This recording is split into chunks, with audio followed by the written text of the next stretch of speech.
The thing for this one is never give up. You are an overcomer. You didn't get it. Never give up. You are an overcomer.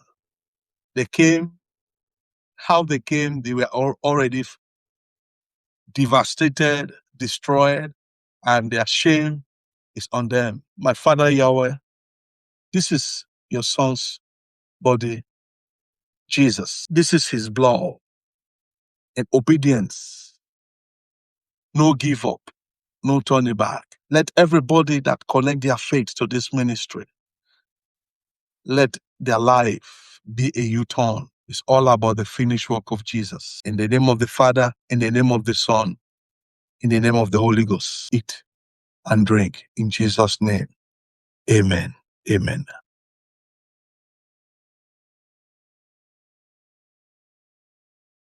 Drink. Amen and amen.